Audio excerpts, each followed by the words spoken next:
حضرات بہت دیر ہو چکی ہے اور بہت سے لوگ جو جلسہ دیکھنے کے لیے آئے تھے وہ جلسہ دیکھ کر چلے گئے۔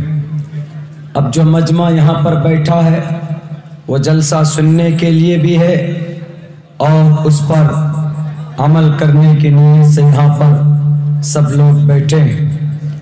میں اپنی بات شروع کرنے سے پہلے گزارش کرنے کی کوشش کروں گا کہ سامنے کچھ لوگ کھڑے ہیں، وہ بھی اگر بیٹھ جائیں آ کر تو بات سنانے میں بھی اور سننے میں بھی مزہ آئے گا اور پھر یہ مجمع پروقار اور ادب کے ساتھ دکھنے میں نظر آئے گا۔ جتنی دیر آپ بیٹھنا چاہیں اتنی دیر آپ جلسے کو بیٹھ کر سنیں، کھڑے ہو کر ذرا بے ادبی ہوتی۔ اسلام دنیا کے اندر اسی لیے پہچانا جاتا ہے کہ اس کا ہر کام منظم طریقے پر ہے۔ بھاگ دوڑ اور لوٹ مار، لوٹ کھسوٹ، بے ترتیبی، بد نظمی اس دھرم کے اندر نہیں۔ آپ کسی بھی معاملے کو اٹھا کر دیکھ لیجئے، چاہے شادی کا معاملہ ہو، چاہے گاؤں سماج کے اندر کوئی دوسرا اور مسئلہ ہو، ہر فعل کے اندر، ہر پہلو کے اندر اللہ کے نبی علیہ السلام نے ایک طریقہ بتایا اور ہر طریقے کے اندر ایک وقار اور ایک ادب اور ایک نظام اور ایک خوبصورتی نظر آتی۔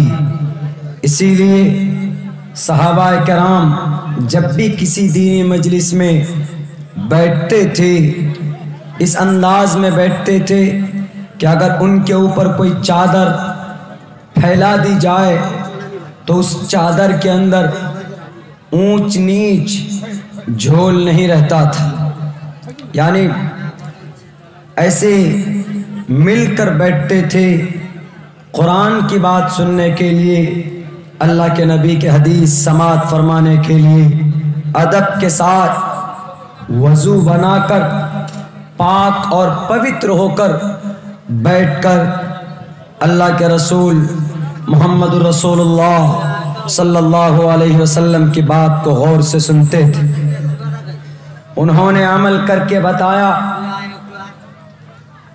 ہر پہلو میں آپ نماز پڑھنے جائیے تو وہاں پر بھی ایک ترتیب آپ کو نظر آئے گی، آپ جلسے میں جائیں گے تو وہاں پر بھی جلسے کا ایک نظام ہے، ایک ترتیب ہے۔ عیدگاہ کی نماز آپ دیکھیے تو وہاں پر بھی چھوٹے بڑوں کی ایک ترتیب لگائی جاتی ہے، اور یہ کسی اور مذہب میں نہیں، یہ صرف اسلام کے اندر یہ خوبیاں پائی جاتی ہے کہ اللہ کے نبی علیہ السلام نے ایک مرتب زندگی دے کر اس دھرتی سے آپ گئے۔ اور محمد کون ہے شاید ہم کو اور آپ کو پوری جانکاری نہ ہو۔ محمد وہ ہے جتنا حق کلمہ پڑھنے والوں کا محمد پر ہے اتنا ہی حق ایشیا مہادیپ کے ہندوؤں کا بھی، بلکہ یورپ کے اندر بسنے والے جوڈائزم کو بھی، کرسچن کا بھی اتنا ہی بڑا ادھیکار اور اتنا ہی بڑا آپ علیہ السلام کو نبی بنا کر دنیا کے انسانوں کے لیے خاتم النبیین بنا کر بھیجا تھا کہ جتنا مسلمانوں کا ادھیکار ان پر ہے۔ اگر مسلمان آج یہ کہے کہ محمد صرف ہمارے نبی ہیں، قرآن صرف ہمارا ہے، ہمارے لیے ہے، تو یہ غلط ہو جائے گا۔ محمد صرف مسلمانوں کے لیے رہبر بنا کر نبی اور رسول بنا کر نہیں بھیجے گئے تھے۔ قرآن کو صرف علماء کے لیے یا صرف کلمہ پڑھنے والوں کے لیے خاص نہیں کیا گیا ہے، بلکہ اللہ نے اس برہمانڈ میں جتنے بھی لوگ بستے سب کے لیے قرآن کو رحمت بنا کر، مشعل راہ بنا کر اللہ تبارک و تعالیٰ نے بھیجا۔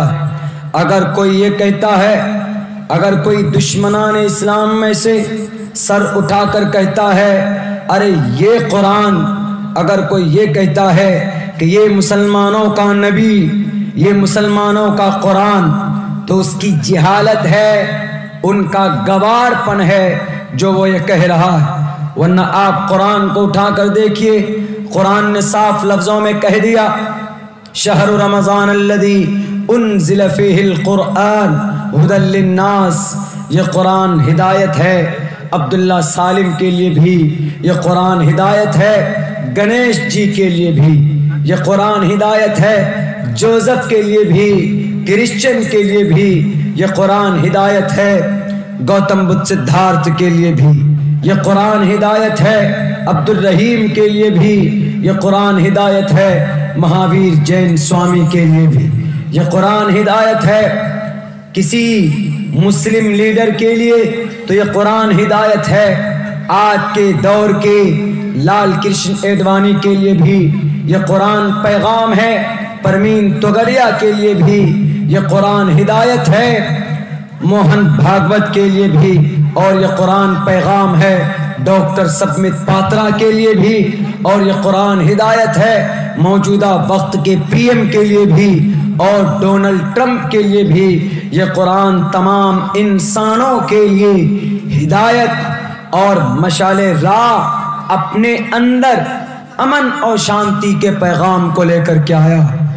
اگر آپ کہیں گے کیسے مولانا، میں ثابت کر کے دکھا سکتا ہوں، اللہ کے نبی آخری نبی، اس میں کوئی شک نہیں، ہمارا اتفاق ہے اس بات پر کہ محمد آخری نبی۔